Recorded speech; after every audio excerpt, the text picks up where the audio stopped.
Aujourd'hui, malheureusement, le président de la République est atteint par l'âge. Il n'a plus le pouvoir physique avec ses contraintes, ses exigences. Il n'a plus la force pour exercer. Donc, lui au pouvoir aujourd'hui, en vérité, ce n'est pas lui qui gouverne.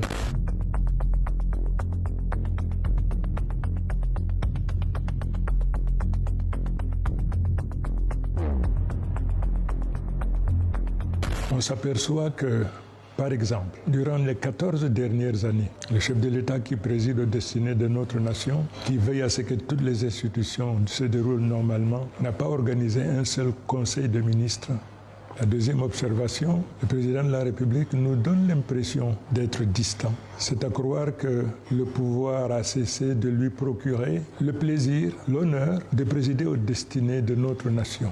Par exemple, au niveau du gouvernement, aujourd'hui, il y a 4 ministres qui sont décédés, qui n'ont pas été remplacés. Nous observons également qu'il y a ce journaliste qui a été assassiné, victime d'une conspiration, assassiné de manière brutale, sauvage. Cela a suscité l'émoi de la nation en particulier, du monde en général. Jusqu'à présent, il n'y a pas eu de suite. Les populations s'interrogent. Nous qui étions ses collaborateurs, on s'interroge. Qu'est-ce qui justifie, qu'est-ce qui explique cette distance vis-à-vis du pouvoir? Le chef de l'État nous donne l'impression d'être autiste. S'agissant maintenant de son rapport avec le gouvernement, nous constatons plusieurs symptômes qui convergent vers ce qu'on peut appeler le syndrome de fin de règne. Le gouvernement de la République a cessé d'être un instrument au service de la République. Le gouvernement est aujourd'hui un instrument au service de puissances occultes. Alors ce pouvoir occulte, comme j'en ai parlé tout à l'heure, c'est aussi divisé en 2 clans. Il y a un clan qui appartient à telle famille, à telle caste, et l'autre clan qui appartient aussi à telle autre famille, à telle enseigne que ce pouvoir, relevant de la souveraineté du peuple, se trouve donc accaparé par ces 2 groupes qui se battent pour le triomphe de leurs intérêts, mais surtout qui se battent dans la perspective du changement du chef de l'État à la tête de la nation.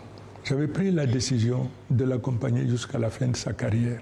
Malheureusement, il se trouve, le chef de l'État est inaccessible, il est invisible. Aujourd'hui, ne sachant à quel sens se vouer, compte tenu de l'impossibilité donc d'être en contact avec lui, pour discuter, partager avec lui, je me suis trouvé dans la nécessité, dans l'obligation de retirer mon engagement que je lui avais fait pour l'accompagner jusqu'à la fin de sa carrière. Cette décision ne procède pas du hasard, mais plutôt d'une très longue observation du rapport du chef de l'État avec la gouvernance, rapport du chef de l'État avec le gouvernement, rapport du chef de l'État avec les institutions de la République de manière générale. Cette décision est le résultat également d'une réflexion mûrie avec les militants et sympathisants de mon parti, dans la perspective donc du choix d'un des candidats.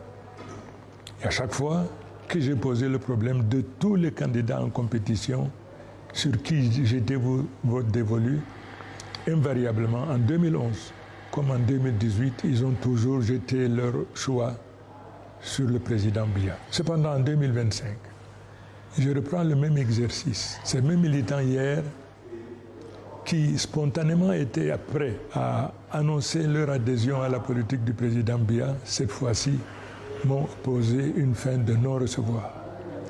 Ils refusent parce qu'après 43 ans, aujourd'hui, ils sont réduits à l'indigence. Ils ne l'acceptent pas. On ne gouverne pas une nation par procuration ou par délégation de pouvoir. Aussi longtemps que le président de la République était aux commandes et prenait des décisions qui étaient exécutoires, on peut dire, oui, il exerçait le pouvoir. Le pouvoir qu'il exerce aujourd'hui, il l'exerce par procuration. Et le fait, après 43 ans, qu'il n'ait pas eu la possibilité de désigner quelqu'un qui puisse lui succéder si telle était la volonté du peuple camerounais, donne l'impression, effectivement, que le pouvoir était sa propriété. C'est pour ça donc que nous disons non, le pouvoir est la propriété du peuple et c'est le peuple qui, conformément aux dispositions constitutionnelles, procédait donc à l'élection du nouveau président. C'est donc pour toutes ces raisons j'ai estimé qu'il était impossible de continuer mon expérience aux côtés du président de la République. C'est donc pour cette raison que j'ai décidé de démissionner du gouvernement. Si le pouvoir était contre, il m'aurait interpellé.